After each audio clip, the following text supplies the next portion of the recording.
బాధిత కుటుంబాలను పరామర్శించిన ఫారూక్.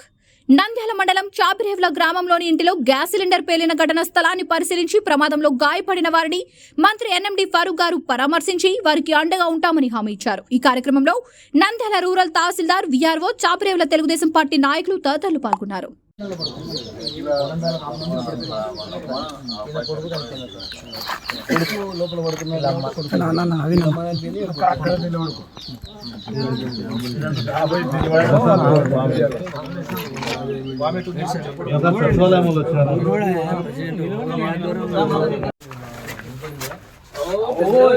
బాంబు వెళ్ళింది టైప్ లో ఊరంతా సార్.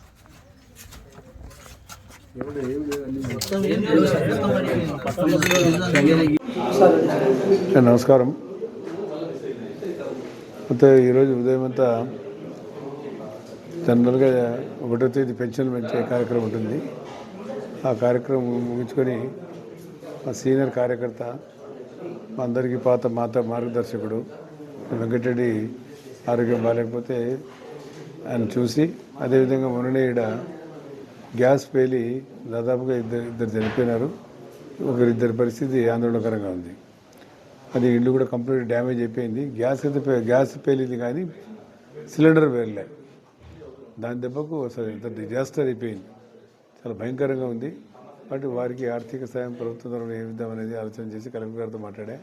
తర్వాత ఆ ఇల్లు పడిపోయింది కాబట్టి ఇల్లు కట్టుకోవడానికి కూడా ప్రభుత్వం నుంచి, లేకుంటే ఆయన ఏదైనా స్తోమతోటి కట్టుకోవడానికి ఆయన లోన్ కూడా ఇప్పించి, ప్రభుత్వం నుంచి అంత ఇప్పించి ఆ ఇల్లు కూడా కట్టేయడానికి ప్రయత్నం చేస్తాం తప్పకుండా. ఎందుకంటే అనుకోకుండా గ్యాస్ పేలింది. అది వాళ్ళు ఎప్పుడూ గ్యాస్ లీక్ అయితే చూసుకోకపోవడం వల్ల వాళ్ళు ఉదయం లేచి కిచెన్లో ఎంటర్ అయ్యేటప్పటికే లైట్ వేసినప్పటికీ అది పేలిపోయింది. బాగా బ్రహ్మాండంగా ఊరంతా పెద్ద సౌండ్ వచ్చేసింది. ఊళ్ళో ప్రజలంతా అప్రమత్తం అయిపోయి ఏం పడిపోయిందో ఏమో అని చెప్పి వాళ్ళపై ప్రజలతో పోయి చూసి సహకారం చేశారు. అందులో కాలిపోయిన వారికి ఎవరైతే ఉన్నారో వాళ్ళకి అందరూ కరువును పంపించినారు. ఆ రోజు మరి కలెక్టర్ గారు, ఎంఆర్ఓ గారు, ఆర్డీఓ గారు అందరూ చూసినారు. వారికి ఆర్థిక సాయం కూడా ప్రభుత్వం నుంచి కూడా ఏదంతా ఆర్థిక సాయము ఇల్లు కట్టుకోవడానికి కూడా స్థానికంగా మాట్లాడి, మనోళ్ళతో మాట్లాడి వారికి అందరికీ కూడా సాయం చేస్తాం తప్పకుండా.